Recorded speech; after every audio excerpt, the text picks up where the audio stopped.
Kung kayo ay isang artista, pintor, musikero, manganganta o entertainer, maaari kayong pumasok dito sa United Kingdom kung ito nga ang inyong profesyon.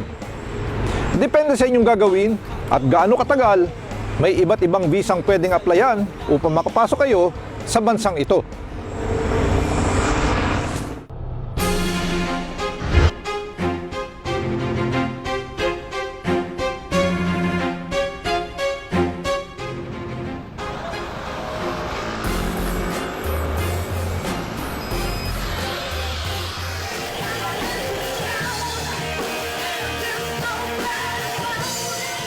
Ilang beses nang napatunayan ang galing ng Pinoy sa pag-awit sa UK at sa ibang bansa man.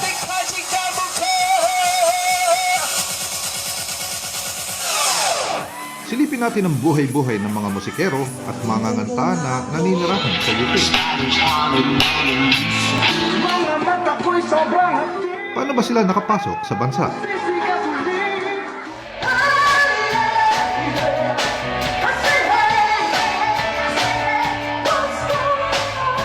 Regular na mapapanood sa Bar FM ang 35 taong gulang na si Cher.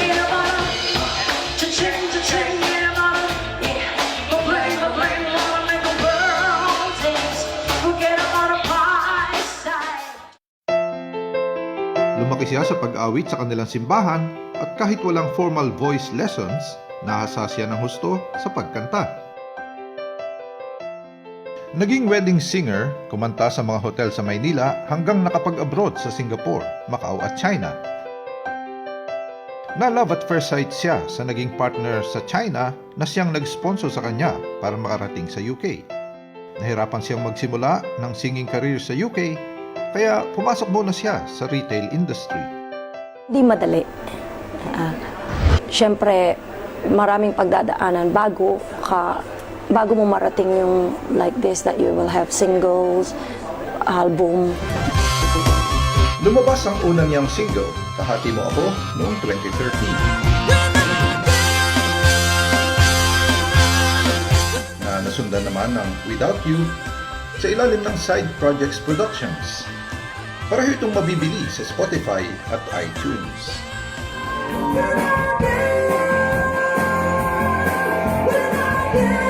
My dream is to sing in front of, like millions of people. Ayan, parang concert.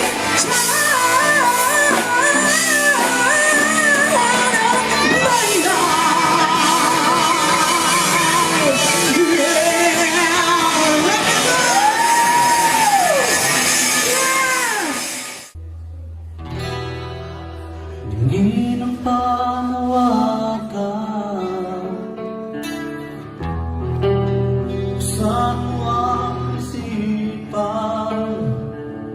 Sa simbahan din nahasa sa pagkanta ang 38 taong gulang na laking tondo si Orly Port Carbunco.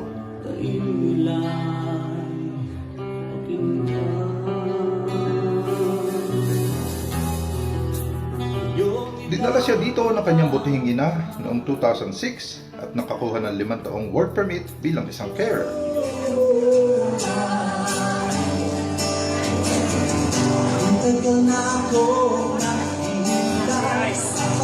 Ngayon may indefinite leave to remain sa UK. Isa siya sa mga unang nakabuo ng album ng awiting Pilipino, Kay Sarap Balikan, na inilunsad niya sa Maxilia Club, London kasama ng Salungguhit Band. Before ako pumunta rito, nag-uumpisa na ako magsulat ng song. Then pagdating ko dito, nagkaroon ako ng chance na magbuo ng album. Unang-una, nagkaroon ako ng pinansyal para produce, sariling produce. Yun yung pumasok yung naglagay din ako ng NJ Music Production na ako ang nag-produce, ako yung gumawa ng written ng song, then kaya siya nabuo.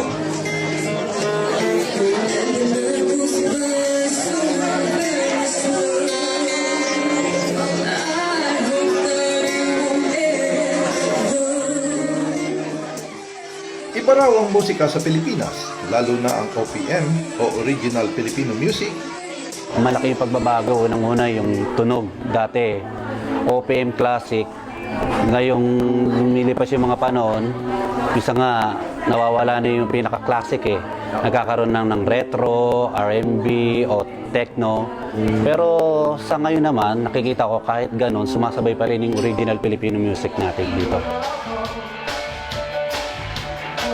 Si Cherry at Orly pumasok sa UK dahil na sponsor ng partner at ina.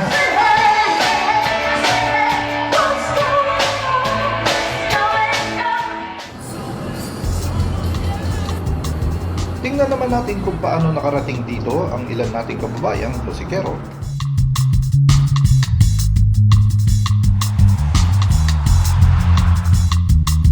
Dinayo ko sa Norwich si Fidel Light Quiñones.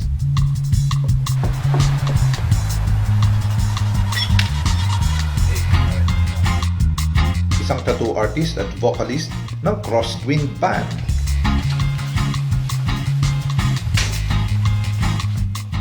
Noong 2007, mula sa vegan, nagtungo si Light sa Norwich, UK, nang sponsor bilang dependent ng asawang nurse.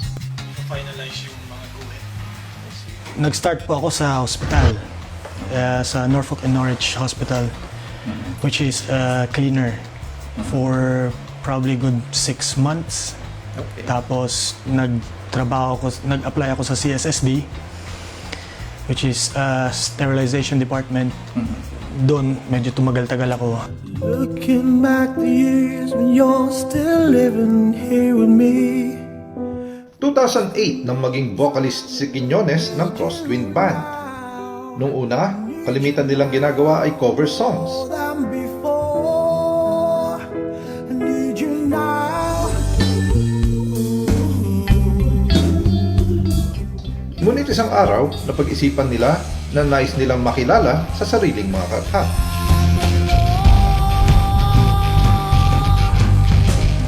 May isa kaming LP, tapos yung bago ngayon, yung po yung Doesn't Matter, ang title ng album. Mga 9 songs ang laman, tapos ni-revive namin yung iba sa first na CD na pinagawa namin. Need you now. Need you now. Pero ang pagbabanda ay isang paboritong hobby lang daw dahil hindi sila mabubuhay sa kikitain dito. Need you now. Hindi po makakatustos dito sa Norwich. So, kailangan po talaga meron kang permanent job. Which is eto, makikita kami pero hindi importante po yung kikitain eh. Importante po makapagbigay kami ng saya sa mga tao. Kaya mula rin sa kanyang talento, nagnegosyo si Light. 2 taon na siyang may tattoo shop at ito raw ang bumubuhay sa kanyang pamilya. Dito, ang pinopromote namin is disposable. Ang nom de plume naman niya sa pagtatattoo ay Skull Sugar. Hindi lang po na tattoo lang. Kasi minsan nung sa atin kasi porket uso, papalagay. Yeah. Pero sa akin bawat tattoo po meron pong story yan.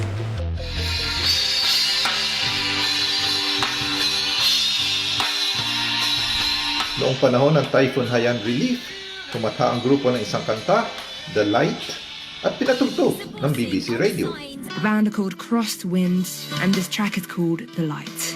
There's a hole to feel in your soul. If you call, I'll be. Nagustuhan po ng BBC ang music na yon. So, in-air po nila. Hanggang ngayon po in-air pa rin po nila. Isa ang Crosswind sa pinakamatagal ng banda sa UK at patuloy silang magkakasama ngayong lumilikha ng musika. You just stand tall. If you fall, I'll be there.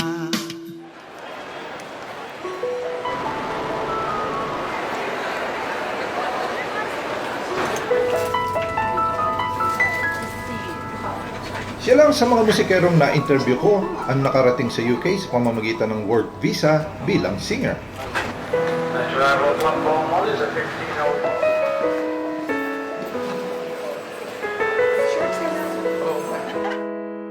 Ipinanganak sa Tarlac pero lumaki sa Sampaloc, Manila ang 48 taong gulang na si Karina Galsin.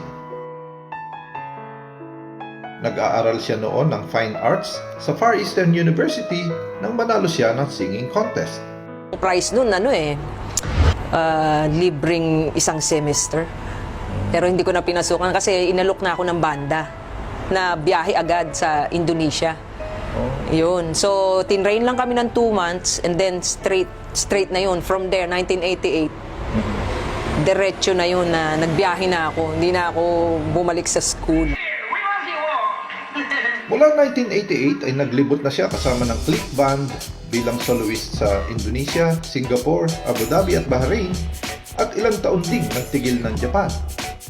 Ang kasama kong singer dyan, nakababatang kapatid ni Nonoy Zuniga. Yung banda nila, so kilala na sila as a performer. Kaya they trained me talagang from how to hold microphone. So nakasama ko sila ng 4 years. So from there talagang fully trained ako as performer. Pasok! Masayang bahay. Taong 2002 nang siya ay madiskubre ng isang Chinese businessman at dinala siya nito sa UK, taglay ang work permit. Naging entertainer sa Royal Eastern Restaurant sa Bradford. Isa ng British citizen si Galsim at masasabing tagumpay naman sa buhay, ngunit mayroon pa rin daw siyang mga hindi nagawa sa buhay. Number 1, education.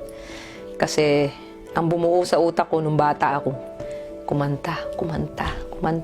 Hindi ko akalain na dito ako mapapadpad, which is, ang buhay dito is you have to have a degree. You have to have a diploma before you will able to have a proper job. I consider singing is a good money, yung good earning siya, pero it's hindi yung kung magkakaroon ka ng pangalan talagang like a popular singer, then you will be that will be good, isn't it? Girls teach hallelujah. Girls teach hallelujah.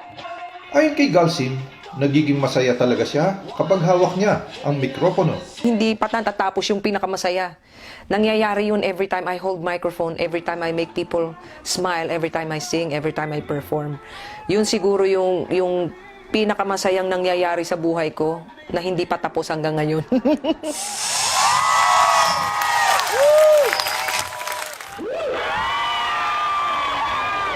Mayroong ilang ruta ang mga artista, musikero, manganganta at iba pang performers upang makapasok sa United Kingdom at isang araw ay dito makapanirahan.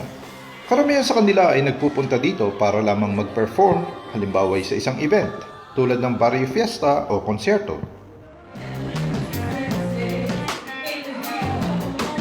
Mayroong nakakakuha ng employer na handa silang sponsoran at mabigyan ng dating tinatawag na work permit.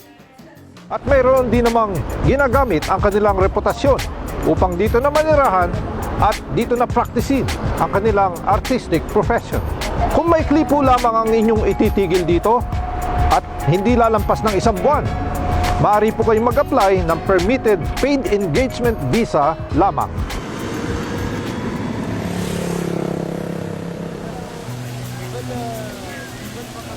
Kapag ito ang binigay na visa sa inyo, maaari kayong gumawa ng mga bagay na konektado sa inyong profesyon at maaari kayong bayaran dito. Siyempre, kailangan pong mayroon kayong sapat na pera sa panahong ilalagay dito at siguraduhin aalis ng bansa bago matapos ang visa. Kung kayo po naman ay makakuha ng employer sa inyong larangan na handang magbigay sa inyo ng Certificate of Sponsorship, maaari po kayo mag-apply at makakuha ng Tier 2 Migrant Visa as entertainer tulad ni Kim. Mayroong labor market test o recruitment exercise na tinatawag sa Tier 2 na kailangan patunayan ng isang employer na kayo lamang ang makapupuno ng kanilang pangangailangan. Maliban na lamang po kung ang inyong trabahong gustong pasukan ay nasa shortage occupation list.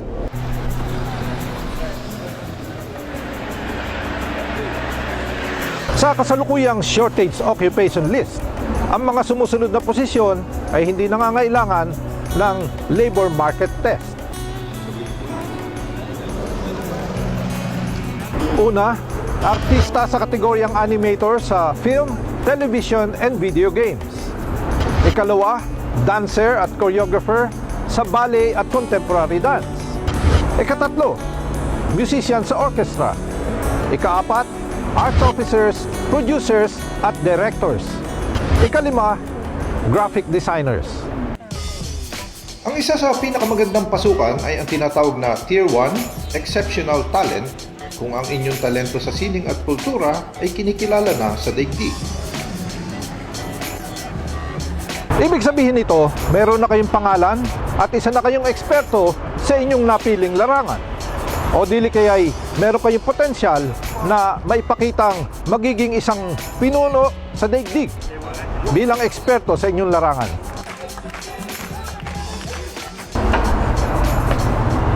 At mayroong isang designated body na magpapatunay sa inyong katatayuan sa larangan. Ito ang isa sa pinakamainam na visa na makuha dahil pagkaraan ng 5 taon, pwede na kayong mag-apply ng indefinite leave to remain. At isa pang taon, pwede na ang British citizenship. Ngunit, kung masaya na kayo na halimbawa'y dalhin dito ng mga minamahal sa buhay bilang dependent at dito nabubuo ng pangalan at reputasyon, maaari din po ito, tulad ni Cherry, Orly at Lai. Kaya lang, baka po matagalan bago ninyo mai-establish ang inyong pangalan. Kung mayroon po kayong talento na maaari ninyong magamit tulad ng pagiging artista, pintor, musikero, performer o manganganta, huwag po kayong mag-aatubili dahil maaaring ito maging daan ninyo upang makakuha ng residence dito sa UK. At kapag nakuha po ninyo yon at na-practice nyo ang inyong profession, ito ay tutungo sa pagkakaroon ng indefinite leave to remain. Kung nais po ninyong malaman ang gagawin, mangyari po agad na kumonsulta sa isang immigration consultant o abogado upang kayo ay mabigyan payo. Kasama si Carol Panday sa Yorkshire, Norwich at London para sa One You Connect, Jean Alcantara.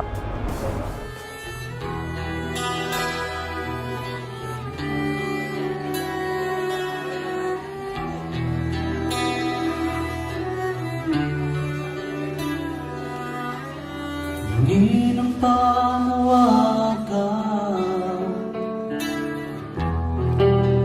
sa tuwang isipan. Yung talento mo, hindi mo nilalagay sa puso mo dahil pag music, ginawa mo, sinama mo yung puso mo, hindi isip, magiging maganda ka lalabasan. Ayun yung makikita ko sa kanila na magiging successful. Yung ilang kailangan